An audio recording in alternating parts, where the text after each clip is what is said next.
I guess for me along the same lines, it's if nothing else, you're able to do that and accomplish that one thing because of your abilities in the gym or what you've accomplished getting fit, that kind of stuff. And I think that's one component of it, is that you just, the things you can do for yourself, the things you can, I mean, even if it's as simple or as being a little vain and liking what you see in the mirror, right? Or I mean, just that's the only reason I do this, Carl. Right? Absolutely.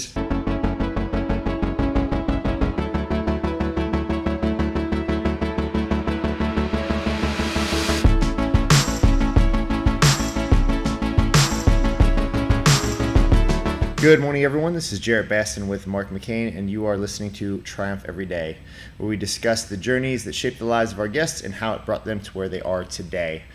We have the one and only Carl Miller with us today. How you doing, Jarrett? Welcome. Thank you.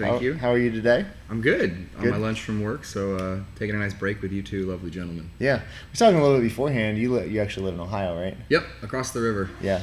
It's one of our commuters, if you will. Like if we were a school, like we're commuters, you know? Yep, exactly. So some of our people that come in, you come in a lot during your lunch, kind of a little getaway from the work day, right? Yeah, way to relax. Yeah. Let's, where do you work at? I work at Mubia in Florence, Kentucky. What do you do there? I am a process engineer. I manage 23 pieces of equipment, make sure they are operated correctly, maintained correctly. What do they do there?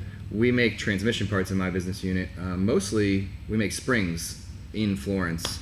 Hose clamps, valve springs, disc springs, shocks for your car. My division basically makes everything that goes inside your transmission. Gotcha. How long you been there? Going on 3 years in October. Yeah. So what, 2.5, 8 months or something like that? Yeah. We were talking a little bit the other day. You actually have, I find it wildly interesting. I mean, 2 master's degrees, correct? Yeah, yep. I have my MBA from University of Cincinnati and master's in mechanical engineering from Ohio State. That is quite impressive. I spent a long time in school. Professional student over here. Yeah. Are you from here, from Cincinnati originally? No, grew up in Central Ohio, east of Columbus in a small town called Newark. Newark? Oh, yeah. Yep. Newark's got a branch of Ohio State there. A couple of my buddies have gone there before, so I'm familiar with it. Yes. So yes. How did the double master Basically, happen? I didn't really know what I wanted to do when I was an undergrad. I knew it was the kind of thing like, I'm good at math and science, so let's try engineering. I loved it, but it was at UC. It was a 5-year program, and I felt irritated that it was going to take me 5 years to do a bachelor's. So they have an accelerated degree that you can do. That basically just means you take a couple extra classes a quarter at night while you're doing your engineering degree and get your MBA. So that was sort of something I did at the same time as getting my undergrad degree. And then after that, after co-oping and kind of spending a little bit of time in the workforce, I didn't really like any of the jobs that I knew I would be able to get with an undergraduate degree. And so grad school for engineers is funded and paid for. So I got paid to go to grad school, which made it a pretty easy decision. Yeah. So, I mean, I made enough to buy a home in Columbus, and I lived up there for 3 years and did a bunch of research. It was a lot of fun. Yeah. That's pretty nice. It definitely makes a lot of sense why you would go that route. Exactly. I mean, and then it just sets, a lot of times, like a master's degree or a PhD, they equate that to work experience when you're looking for a job. So a master's degree gives you an additional 2 to 3 years of work experience, quote unquote. Gotcha. Yeah, there's always the kind of jokes out there of, going out for your first job and they're looking for 10 years of experience and you're 19. Exactly. Exactly. That doesn't exactly work out correctly. Is Mubia your first place out of college, or did you work?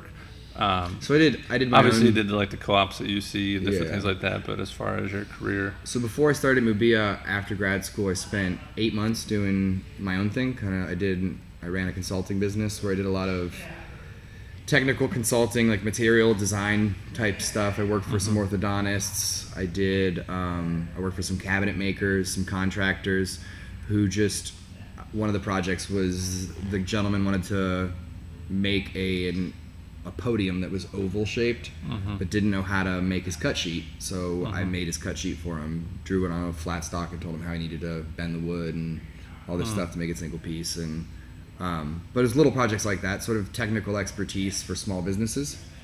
It was a lot of fun. Did some website design, kind of just everything. I would tell people I would try to do anything, and if I didn't know how to do it, I would learn it. So when did you know that was what you wanted to do? Because you said like, "Hey, I'm good at math and science," and was it somewhere in school? Both my parents are engineers. Okay. And when I was little, the conversations at the dinner table used to be about what our favorite Popular Mechanics article was that day. Yes. Or things like that. Oh, and I love it. I mean, I was the stereotypical, like, take apart appliances.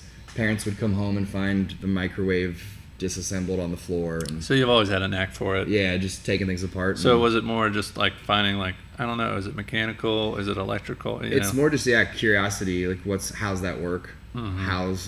What's going on there? Why does that behave that way? And yeah, I mean, but as far as actually the discipline of being mechanical, it was always mechanical. Yeah. Okay. It was definitely. I was always better at the. I feel like I'm good at visualizing things in my head. Very good spatial reasoning, and so that's always the mechanical side of things has always come easy to me. Electronics, not so much. The only class I've ever gotten a C in. Yeah, fair enough. Was electronic circuits. Yeah. There's a lot going on there.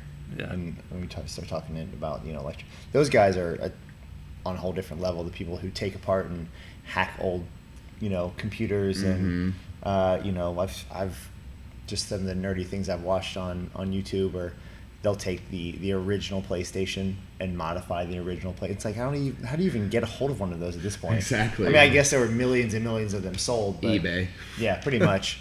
And then hack one apart. So when you see things, is it instantly like that's how that works, or if you don't know how it works, are you like, I want to rip that thing apart and figure out how it works? Most of the time, if it's something that's moving, I usually can figure out how it works. Like that's I guess kind of why I'm really good at my job is I can walk up to any of the machinery we have and you can get an idea. It's almost pattern recognition. Sure. You just get an idea of what's supposed to happen and how things are supposed to move, and then it's just easy to see when things aren't working the way they should. Right.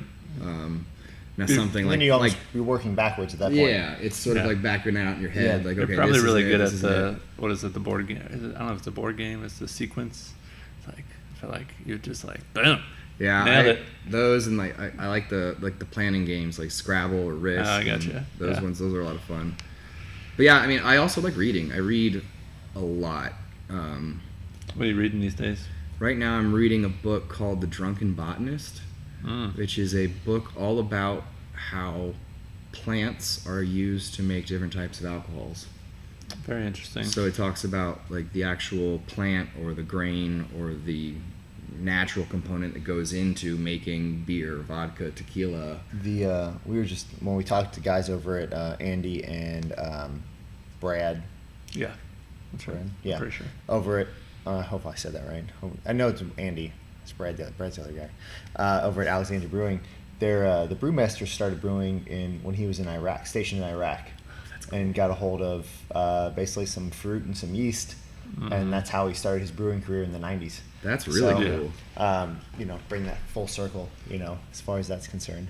When do you find time to read? Is it like a morning, like, is there like consistent? I have to a lot of times make time. I try to read before I go to bed just to sort of slow my brain down. Sure. Some nights that doesn't happen. Some nights it doesn't work. But it's something I just try and spend like 5-10 minutes a day. I ask that of being selfish because I feel like it's one of the things I struggle with sometimes. We're reading the book right now, going through a Stephen Covey book, which is really good. But I have other people actually literally holding me accountable to reading it. But whatever, sometimes when we're not on a plan, it's like missing those like 15-minute opportunities to read are the difference between reading a couple books a month versus reading a book a quarter. And what I find is that it's something I have to make an active decision. Yeah, you have to be intentional about it. Yeah, I have to tell myself, okay, I know I want to be asleep by 10. I need to be in bed by 9:40 to fall asleep by 10. And if I want to read, I need to be in bed by 9:30. So it's instead of like watching that extra episode of Brooklyn Nine-Nine or something like that, you just, I'm going to bed. Well, it's very true. It's Netflix said it they're competing against sleep. Exactly. And that's very true. They win a lot of times. They do. Because it's easier than reading. Just listened to a story on sleep patterns, sleep cycles, and actually learned a couple things. One of them being that melatonin. A lot of people take melatonin to kind of fall asleep, and he equated melatonin to if you have a 100-meter dash, melatonin is the starter pistol. It is the chemical that starts the process of telling your body that it's time to go to bed. It has nothing to do with your quality of sleep or making you actually fall asleep. It is just the start of the cycle of beginning to fall asleep. Yeah. So that was one. The other one, one of the things the guy did is he allots himself. You talk about planning. The point of me bringing this up is he requires himself 8 hours, the opportunity to sleep 8 hours every single night. He may not sleep 8 hours a night, but he makes sure he hasn't the opportunity. So like when we have, you got to get up at 5:30 or be here for 5:30 class. Usually means I'm waking up right around 4:30, 4:40, and so that means I have to backtrack 8 hours versus if I don't. That's exactly how I do it. Yeah. So, Yep. And the last one of those was just that a lot of us think like, oh well, I only slept 5 hours last night. I can make that up because I don't have to be up in the morning. He's like, unfortunately, that's not how sleep works. You can't. It's not a deposit withdrawal system of oh well, I'll put more in the bank later. You've already lost that sleep, and then there's obviously problems running into your just mental cognition, but literally more serious stroke, heart attack, things like that if you're not sleeping correctly. I just saw a study where they did people that were overworked, overstressed. They literally put them in a completely like dark room, and somehow I saw this. They made all their fears of like your kids are fine or like anything, like everything is good. Yeah.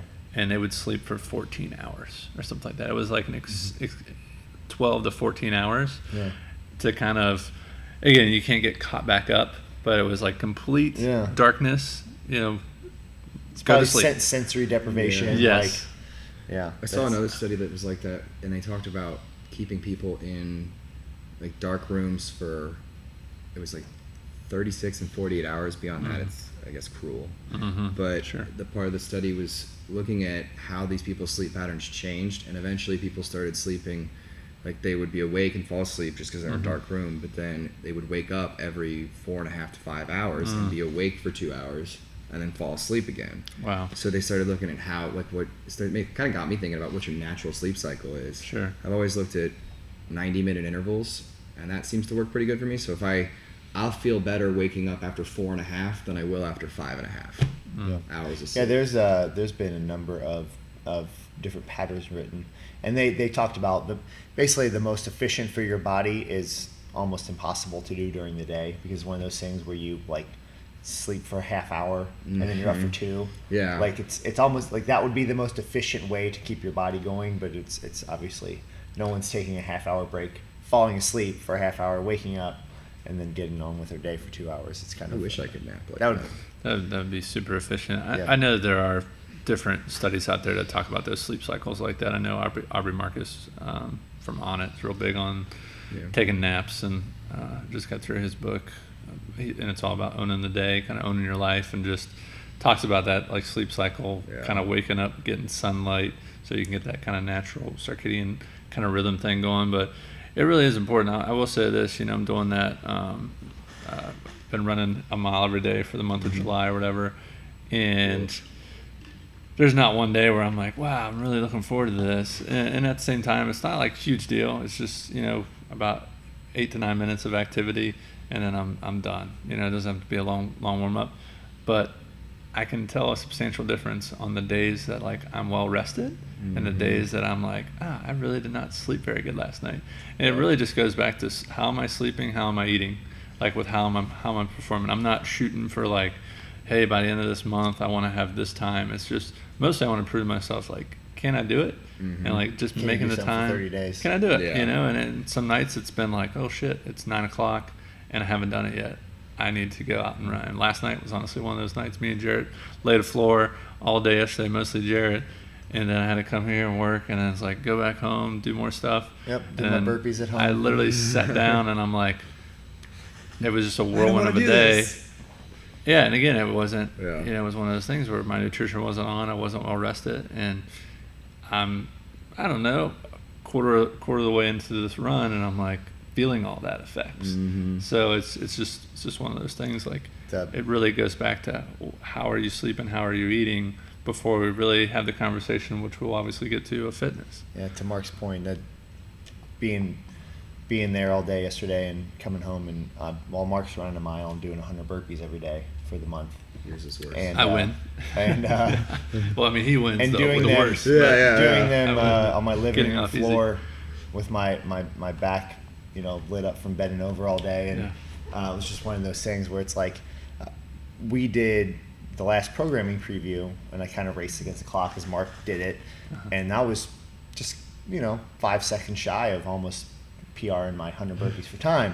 And then yesterday on my living room floor doing sets of 10, feeling like I'm doing them at altitude with a rag over my mask, a rag over my mouth. That's super. So anyways, pertinent. speaking on the topic of burpees and fitness, how did you find us? Where does CrossFit come into your life? Where does fitness come into your life? So I've always been very athletic. My parents always had the mentality that when I was younger, I had to do at least one extracurricular activity, and when I was in school, and so that was almost always sports. And then I got to college and gained the freshman 15 or 20. I gained the freshman 40, Yeah. I want to say, minimally. I'm so jealous. Yeah. So jealous. So Mark's jealous. Mark's what we call a hard gainer. I'm sweating right now. Yeah, so am I. It's hot up here. We'll keep this one short today since all of us, I don't know how you're in tights. I wish I could always be in tights. They're Galaxy breathable? tights. Yeah, they're breathable-ish. All right. So, freshman 15 or 20. But yeah, so basically I started getting in shape, got some friends that we all started lifting together, and I used to be, then I got into very muscular, very big shape, but I wasn't very flexible, wasn't very well built. I looked good. I said I was in shape for like vanity muscles. Yeah. Pecs, biceps, the stuff that is fun to look at. It matters. It matters. And then I actually found the rowing team at UC. I rowed at UC for about a year and a half, my last year. It was a blast. Made some of my lifelong friends on that team, got in the best shape of my life. It was pretty much working out every morning at between 4 and 5 a.m., either on the water or underneath Montgomery Inn. Yep. And then Such a weird place to have. it is the strangest place to have. And you'd be shocked at how often that floods. Oh, all the time. Yeah, 7 or 8 times a year. It's literally. And it's the basement of a restaurant. It's a dip. Yeah.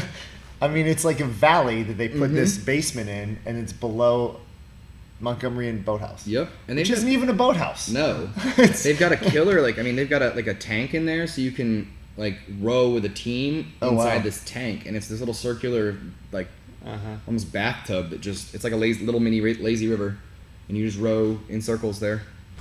Sounds a lot of fun. But yeah, that kind of kick-started me, and then going to grad school, I started to realize that one of the ways I seriously handled stress was being physically active.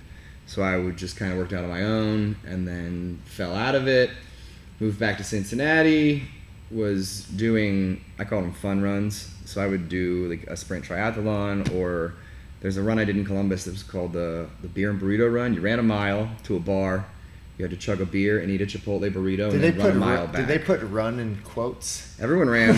The guy who won ran a 4:12 mile to the bar. Holy crap. Ate a chicken Chipotle burrito and chugged a beer in less than a minute 30, and then ran a 4:28 mile back. And then vomited. That guy's an athlete. He was. Wow. It was one of the most impressive feats of athleticism I've ever seen. I know. Did he eat so fast because he was starving from running? I know. Man.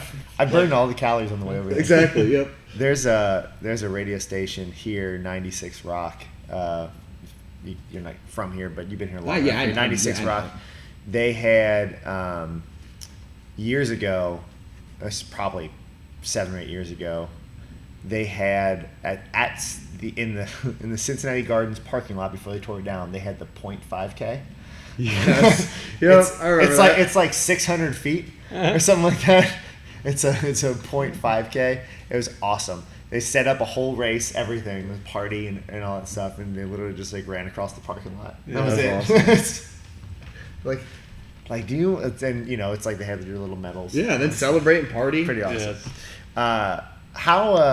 What is a sprint triathlon? Because I have a couple friends that have done them. So it's basically a half triathlon. So it's Okay. the one I did was in a 600 meter swim, a 5K, and a 10-mile bike, or a 10K bike, I think. I've done 2 of them that were like that. So that Swimming, I length. feel like, is definitely always the hardest part of that. That was I swam in high school. Oh, so It's another one of swimming and rowing are my 2 relax. I can almost get in the zone and just trance out. I know I got a couple friends that have done them, and his big thing is he's like, being in the pool and you get comfortable swimming is different than when other Open people. water is so different. And it feels like people trying to make you drown. Yeah, the people at the front, the ones who are all sponsored, will grab your ankles, grab you and pull. Oh wow. Oh, That's real nice. Wow. Yeah. Yeah, All right. I would have probably kicked. Yeah. Yeah. you do, but like imagine barefoot kicking someone in the head. It's not, yeah. It's not good for either of you. Yeah. Small bones on very large bone. Yeah, exactly. Not conducive for trying to run later. Yeah, but I don't know. Like that's kind of like that's sort of that group fitness type thing. That's why I like the races. I think that's why I really like the rowing team. So those are That's two wildly different sports Mm-hmm. compared to something like CrossFit. So where does that kind of fall into? So for me, I got basically 2 years ago. I got fat. In my opinion, I was up above like 230 pounds, and I decided I needed to do something about it. I started trying to work out. Couldn't really find I didn't really like working out by myself, and then I started trying to look for group fitness classes. And when you start looking at group fitness classes, CrossFit's pretty much one of the things that comes up on the Google machine. Yeah. And then my brother coaches CrossFit in Massachusetts. Okay. So I finally started seeing, okay, maybe CrossFit would be something I want to try. So I talked to him about it, and this was around Christmas, two Christmases ago. So I was up in Massachusetts with my family, and he took me to his class, and it was awesome. Gave me that same kind of team feeling. Like, I mean, everyone's cheering for each other. Sure. Everyone's like telling you like good job, high five, and like it was just a much easier environment to push yourself in. I mean, when you're alone trying to lift or trying to do functional movements, it's a little bit easier to say, I'm going to do a 35-pound kettlebell instead of a 53-pound kettlebell. But when you're in class and Jarrett's like, come on, Carl, it's different. Like, you push yourself harder, you get bigger gains, you feel better, you feel... There's a sense of accomplishment, I think, when you exercise in a group that I don't necessarily get when I'm by myself. I agree. Yeah. And that's kind of where CrossFit came into it. I started out, I tried CrossFit the tracks, but didn't, I guess, feel it was a great place, loved it, but didn't feel like a perfect fit. And then I wanted to try. I tried you guys out, came over here for a couple classes and training sessions with Mark, and really enjoyed it. Oh, thanks, buddy. CrossFit's almost like, I'm sure you can draw a lot of comparisons, but it's almost like a church, or something like that, or whatever. You're trying it out, and hey, all right, this is maybe not my place, or whatever. And each place is unique, and doesn't mean that one's better than the other, or whatever it is. Exactly. It's just like, hey, these are maybe a You little have more to of my find people. everywhere is going to have their own little community, and some will fit some people, and some will fit others. Exactly. That's really what it comes down to. I think that's important in life. I feel like I did a great job kind of illustrating, what we're kind of about here in the sense of like having a group around you to rally you, to motivate you, to keep you accountable, coaches that are going to push you, so on and so forth. And I think you can draw that to anything in life. That's why, like you said, team kind of sports. I know I've been a team sports guy in a small. When I pick up something like golf or something like that, it's really hard for me to just go out there and do it by myself. Yeah. I'd much rather go out with a group of guys or whoever and play together. Well, because there's a social component to it that makes it just. It's makes not it fun. better. Like if I just came here every day and worked out by myself and just did everything by yourself, that would drive me crazy. So I feel like that's super key. Like you said, being in a group. But maybe even back up a little bit. You said you were a swimmer in high school. Mm-hmm. So what kind of races were you swimming? Everything sprint, the 100 free, the 50 free, and then a lot of the sprint relays. I did 100 fly, 100 breast.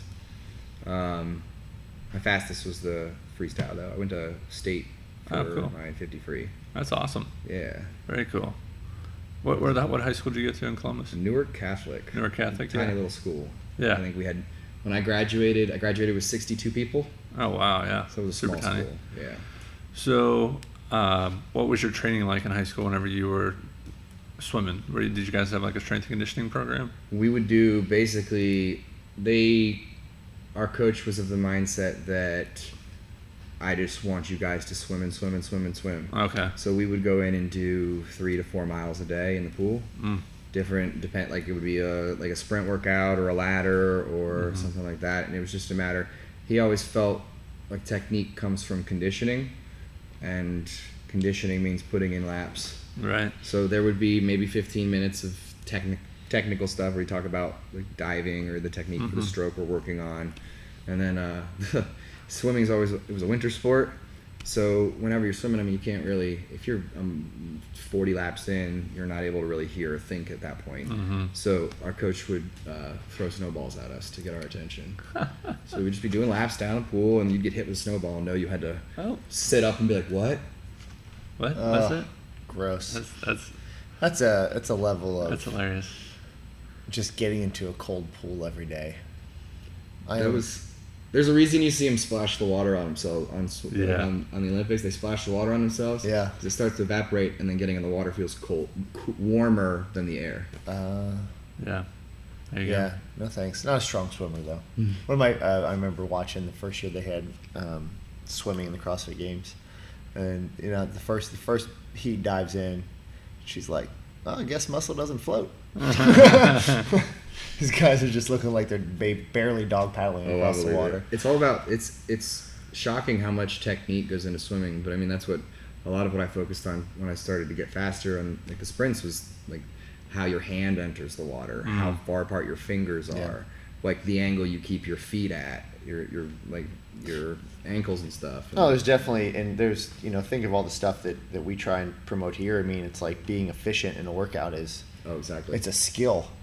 It's a learned skill. It's like if you can find someone, they might have less lung capacity, if you will, than someone else, but if they can be efficient on pull-ups or efficient on it doesn't matter. All day they'll beat that other person who's got better lungs, just because they've taken the time to learn the movement and be proficient in it. There's a skill to everything we do here. So I find that super, super interesting. I've known enough swimmers in my life, and I have a lot of respect for them, because if you've ever swam down and back in a pool as fast as you can, it's like being on that bike out there. I mean, it is, you are gassed, completely drained. Yeah. Yep. And 50 down and back. Down and back. So 50 is just down and back. That is the 100-meter dash of, as far as swimming goes. Yeah, if you were gonna equate it, Yeah. And then you get what? I used to get 3 breaths. Wow. That's what the coach, he's like, you get to breathe 3 times. So you breathe before going in. You breathe after you're coming up from your dive. Okay. And then that's 1. You breathe at the turn. Yeah. And then if you don't have to breathe again, that's best, but you have 1 more on the finish. You lose about 1/10 of a second per breath. Yeah, and that's a lot. A lot on a 20-second race. Wow. That's pretty incredible. That's really incredible. I'm trying to wrap my head around how would you learn the different techniques if you're just swimming the whole time? You have somebody sit underwater and watch you, and then you swim by them, and then they stand up and tell you what you did wrong, and you just do that over and over again. So our coach, like when we did towards the end, they would have someone sit with a snorkel and watch you swim. That guy's got a really shitty job, right? Right? Just hang out underwater for an hour, please. Dirty job. Yeah, I know, right? Snorkel guy. The snorkel guy watching 50-meter dashes. That's got to be, having those 2 backgrounds, and just having an athletic background in general has got to have, I feel like, an advantage. I noticed you coming into the gym with a little bit different mindset than most people come in their first couple months. And it makes sense why now. I mean, I think having that athletic background and knowing, like, I've had coaches my whole life. You know, it's like being like, hey, Carl, do this instead of this. And you're like, oh, yeah. You know, most people, they'll be receptive to it, but you'll have to, you know, we use the word relentless here a lot. You'd be relentless with somebody before they finally make a change. You're kind of one of those people who are like, oh, well, that person knows what they're doing, so I'll probably do what they're telling me to do. I'm definitely not going to reinvent the wheel here. Yeah. That's how you break something or hurt something. Oh, right? exactly. Yeah. And I mean, I think, I don't know about for you right now, but as far as athletic endeavors or like kind of motivations, but I feel like for a lot of people, this is a fitness regimen, not necessarily their sport. And I feel like for you, it's like, yeah, I want to be healthy. It's not that I'm like trying out, I'm not trying to go to regionals right now. I'm trying to be a healthy person and, you know, be able to go to work and stand on my feet all day and then come here and release for an hour. Speaking of that, are you up? Because I've seen you come in here completely covered in rust and dirt. Yeah. So you have a somewhat physically demanding job. Yeah. Yep. I mean, I get 10 to 13,000 steps a day at work, and then it's a lot of like lifting or climbing around on equipment, and it's mostly we have. I mean, our equipment's probably the size of this. We have machines that are the size of this room. So you got to get if it breaks down and no one really knows why, you got to figure it out. So it's a lot of climbing around looking at sensors and I'd imagine wires I'd imagine as your legs get stronger, as you have more pulling strength, that becomes a little bit easier to do. Yes, very much so. And it's a lot more. I feel a lot more stable when I'm doing it. There's definitely less of this. Well, I might fall, or now it's definitely I feel a lot more sturdy. Is I think the best way to describe it. I wonder if that's. I mean, and maybe you have an answer. I don't know. I think this is per person or situational, but if that's almost like the placebo effect, or like or are you physically more stable, which I think you are, or is it like, wow, I just feel more comfortable doing stuff that I'm not comfortable with? I think that's it. You feel it's sort of. I mean, it's when you like try to lift something and you're like, okay, I got to brace myself and get ready, and you just lift it, and it's like, oh.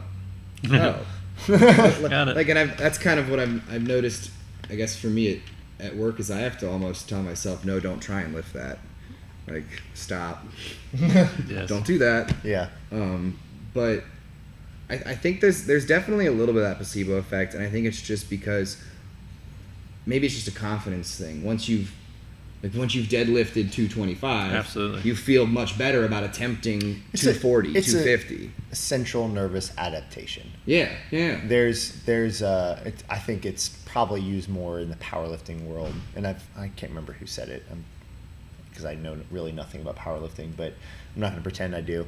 But the whole gist of it is it's not that your body cannot deadlift 500 pounds or squat 400 pounds. It's that your central nervous system has not it doesn't know what to do with the weight. Yeah. You know, think of how many times you've talked yourself out of a back squat, or you know, like, because your body is not physically, your mind is physically not ready to lift that weight. I had this conversation with Kelsey and Lauren one time during a class about why it was always easier to lift when you don't know what the weight is on the bar. If you just even talked yourself out of it yet. Yeah, exactly. If you don't know what it is, you just say, hey, this is where my 1 rep max is, throw some weight on the bar. And then just not know, and you just try it. Yeah. That we did that one workout. It was fun. It was definitely different. Yes. Yeah, obviously you're towing the line of making sure you've got someone who knows what you have to definitely trust the person. And that's why I trusted Kelsey, because she's like, hey, person who's never lifted weight before. Yeah. Right. That would not go well. Put a bunch of weight on this bar. You go ahead. So what I need you to do is just pull this in a jerking and twisting motion. Yeah. You got it. Really lock those knees out. Yeah. But no, I think we're reading the book, like I mentioned earlier, and it talks about the emotional bank account, and every interaction is a deposit or withdrawal. And whenever you go into the gym, I feel like you can make a lot of deposits. Not necessarily the emotional bank account, but just the psyche. Yeah. And it's one of those things where, there's endless, I feel like, stories now that people that have done CrossFit, whether male or female. I remember there was a girl that came to the gym, this is years ago, since I believe she moved out west, but basically fought off an attacker. She was, I think it was at her house, and someone broke in and was trying to attack her, and she totally fought him off, and Holy shit. I don't got remember that at all. got That's away. nuts. I think it was one of Megan's friends. To bleep it out. Yeah. Anyway, so I believe it made the papers and whatnot. So I don't, I'm pretty sure it's That's public crazy. knowledge. But anyway, but Shows how things much I like pay that, attention. whether she knew it at the time or not, and obviously there's extreme scenario. That's obviously an extreme scenario, but maybe something more practical, like using it in your day-to-day work environment, or even for me, like if I'm going to try something new now. Simple as we moved into this house in December, and obviously we're in summer now, but so we've been cutting the grass and whatnot. And it's like all of a sudden I've got a 60-degree incline hill to cut with a push mower, and I'm like, you know what? I can do this. Yeah, I got this. This is just a workout. Yeah. It's going to be 15 minutes of suck, but guess what? I can get through it. And I remember I finished, cutting the grass one day, and my neighbor looked at He's me. like, Yeah. Exactly. got a whiteboard in the backyard. Yep. But I'm covered. UPR. I'm covered in sweat, and it's like 90 degrees outside, and it's humid, and I'm dripping sweat. And my neighbor looked at me, and he's like, "Why are you doing that?" I'm like, "I don't know. I guess I just like a challenge." Yeah. Because his is all like 3 feet tall, Yeah. and Yeah, I noticed he's got. He just lets he it go. He cuts his neighbor cuts kind of the top where it's a little bit flat, And just leaves the and then middle. just lets the rest. because we're at the end, and there's Yeah, we got a couple acres behind our place or whatever, Yeah. so no one can see it, but I see it, and I'm Yeah. like, you know what? Exactly. I want to cut it. Well, there's something like, I guess for me along the same lines. It's if nothing else, you're able to do that and accomplish that one thing because of your abilities in the gym or what you've accomplished, getting fit, that kind of stuff. And I think that's one component of it, is that you just, the things you can do for yourself, the things you can, even if it's as simple or as being a little vain and liking what you see in the mirror, Right. or That's just the that, only reason I do this, Carl. right? Absolutely. It's, if anyone tells you here that that's not part of why they're here, they're lying. Exactly. Yeah, we're Well, we're all primal. Yeah. Exactly. At the core. But kind of like what I was trying to get at there. It's whenever I'm butted up against something to do. So it's like, like I said, this month, I don't know, can you run a mile a day? It was just more about like doing it. Yeah. So we can, we've had tons of people come in over the year and talk the talk, but it's like you got to be able to walk it. So do you get? It sounds like you get a lot of enjoyment from trying to push that physical limit, like Absolutely. figure out where your new line is. Physical limit, I've- mental limit. The really tough one is the mental limit, and the really tough part I think becomes is when, again, there's not an accountability. Yep. It's kind of like one of those things where it was like I heard Mark starting to talk about, hey, I want to do this 30-day challenge, and I kind of jumped on the bandwagon, but I tried to tell as many people as possible so that I had to do it. Yep. Because then Like, there's it's people not saying, that "Oh, it's not- did you do it today?" Yeah, it's not that I want them I got to tell everyone that I'm doing this, but it's more like I feel like I'm going to let someone down if I don't. It It's just, not true. just comes No down one to really the cares. character. Yeah. Are you a person that says, follows through with what you say you're going to do? Yeah. Like, hey, Mark, I love your gym. I want to join. Sounds great. Let's get on Monday. And then on Monday, you don't show up. Yeah. And that was our first interaction we ever had. So guess what? I naturally perceive you as a person that's probably not going to follow through with what you say you're going to do. Yeah. But if you come on Monday and you're 5 minutes early or whatever, and you've already filled out all the waiver online and you're good to go, and you've maybe even done some research, guess what? Now all of a sudden you're a person that's overly prepared and ready to maybe make a life-changing decision, which is join a gym. It sounds silly, but join the gym, getting a master's, whatever it is that you decided, like consciously, like, you know what, I'm going to do this. Well, it's what I think it's a perfect example of positive reinforcement. So Absolutely. I know for me at least, you like I started out a lot that way where it was, I guess I would say, flaky or difficult to commit to things, and then you start to see when you see the physical results, but you see the benefits of committing to doing something like coming to the gym. You see the benefits not just physically but like mentally and emotionally. Absolutely. Like you start eating, same with eating healthier. It sucks for that first week or two where you're trying to change and get in the rhythm, but like just the the entire just whole wellness components of everything. It's just crazy how everything, I feel like, ends up linking together. And absolutely, it's everything is everything, and that's in life. Yeah, it really is. I mean, obviously, all of our movements, we like to think that they all tie together and complement each other really well. That's why we don't do a ton of isolation. Yeah. It has its place in time. But within life, that overflows, right? So now that I've done this 30-day challenge, whatever, we got 2-3 days left, it's going to happen. What did I just do in my emotional bank account? So to say, I just made a huge deposit in the confidence realm. And now whenever I challenge, for the first time, I'll say it on this podcast next month, to do only cold showers is my next challenge for 30 days. Cold showers only, And guess what? I don't want to do that. Yeah. And guess what? It's going to stress out my system and my body, but it's going to make me stronger.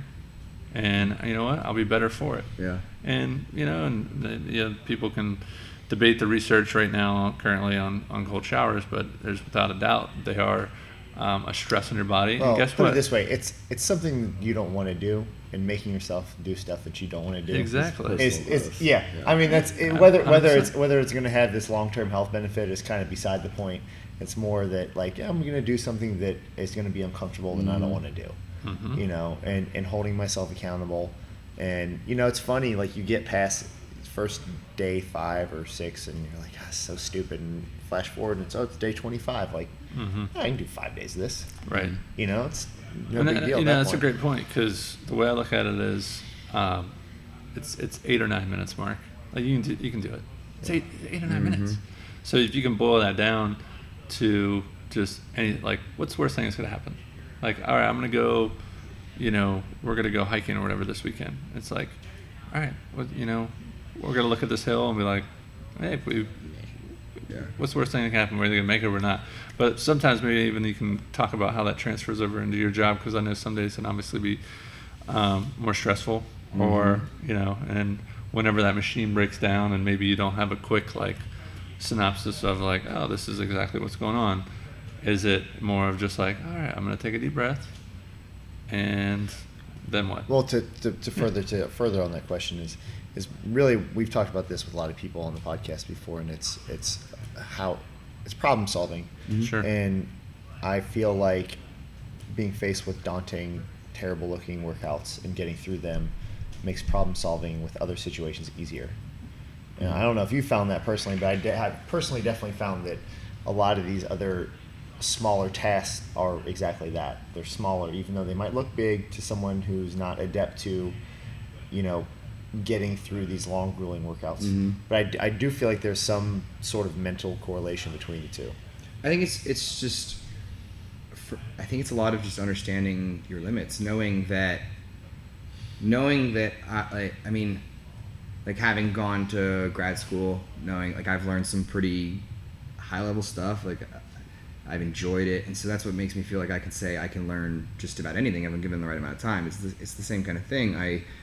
If you, coming in, I know what I'm capable of, and so that gives me the confidence to be willing to push beyond that, to know that you're in a safe space. So I guess, if, for instance, we had a workout a while back, I think it was jerks, where there was a max line where I just couldn't get any more than that, and it was frustrating and stuff. And then but you just kind of step back, like you said, and you take a deep breath and you just think through. A lot of times I kind of start over. So if I get to a point where I get stuck, with a motion or a movement here or with something at work, I just take a step back and kind of, instead of thinking about what I've missed or what I need to go over again, I just start completely over from the beginning of understanding the movement, thinking about what I'm trying to accomplish. So for me, the easiest for rowing, in my head when I'm rowing, I say legs back, arms back, legs, because every stroke I take, that's what's going in my head. And it's just something that I've figured out, that's what I need to do to break it down and make it work for me. So figuring that out from the perspective of just, okay, I'm obviously, the road I've gone down has led me to a dead end with this problem or this lift or this machine. So take a step back and just start over, because maybe you'll end up in some new place. Try to wipe the slate clean, so to say. so that you don't have any preconceived notions of what's wrong or what this person did to mess this movement up or that kind of stuff. So it's more just making sure that you never lose this global perspective on what you're trying to accomplish. What is a global perspective on what you're trying to accomplish? I think that in general it's happiness. Now, what does that mean? I don't know if I've figured that out yet. I think that when you're not happy. I'll tell you this much. I love having you around. I love when you're here. I mean, it's fun having you in class. You're easy to get along with. So, like, as far as, where you're at, I'm not sure, but I do know that you bring a lot to the table as far as, like, what we love to have in members. So Great. I love That's having good you to here. hear. Yeah. Mm-hmm. So I know I definitely enjoy having you around, and plus you get to watch you walk around these tights. So right. It's always solid. I gotta get some new ones. It's all right. Walmart, they're $3. They're not. They're kind of see through. You gotta get the right size. So I'm kind of just curious naturally to maybe what's next, like career wise, is for those people listening. Obviously, Mobia is a big company. Mm-hmm. You don't have to necessarily tell us all the ins and outs of I want to be there for forever or whatever it is, but you strike me as a guy that definitely you're trying to sharpen your skills, and I would imagine you're still challenged within the job, within your role, and I feel like you're a person, if you don't feel challenged, you'll probably step outside that role, or whether it's up or sideways or whatever we want to say. But yeah, just kind of what's maybe the plan, and if you don't have it all ironed out, that's okay too. Yeah, I've been thinking a lot about this. Work's been stressful recently, but I think it's just we've had a lot of issues with keeping equipment running efficiently, and it's something we've been really fighting, and it makes it tedious because it's a lot of stuff I feel like I didn't sign up for a lot of times. But there's there's growth in everything, learning how to just communicate with different levels of the organization, different types of people. That seems to have been the focus more recently. I do sometimes, especially recently, miss the more technical challenge, having to think through problems or learn new material. That is slowly changing. I'm getting a lot more opportunities in other areas of our business to start to learn and grow there. Plus, there's a lot of opportunity with Mobia to travel internationally: Brazil, China, Poland, Germany. There you go. But I don't know. I think in the end, I want to feel fulfilled at work, and I think for me that means that I'm challenged intellectually. Like there's got to be continuing education. There's got to be projects that make me really sit down and think and kind of push the limits of what I know, or just allow me to be a little bit creative. I think there's a lot of components to mechanical design or machine design or even kind of logistics and flow in a plant that allow you to come up with creative solutions if there's time to work on those problems. And I think right now, with the way everything's booming, especially at my company, we barely have time to make the parts we need to sell. Wow. Not to mention do all the improvements. And I know a lot of places like that that's a good problem to have, but it does make the work sometimes kind of tedious. And so I don't know. I think I just honestly think that I enjoy being challenged. And right now I'm there at work, and so if that ever changes, maybe I'll have to figure something out. But like you said, Mobia is such a big company that I have a lot of opportunities internally there. Yeah, absolutely. Awesome. Plus, I'll take international travel wherever I can get. Yeah, especially in this time of your life. Yeah, it seems like the right time to do it. Absolutely. We'll round things out because it's hot up here. I'm sweating. Mark's sweating. I don't know how you're not dripping in sweat. Our plant's 105 degrees. This is nice. This is like air conditioning. It's hot. I thought you guys were tough. It's hot up here today. But yeah, so one question I always like to ask whenever we're kind of wrapping things up is just, what is your definition of success? Interested to see what you have to say. That's a tough one. My definition of success.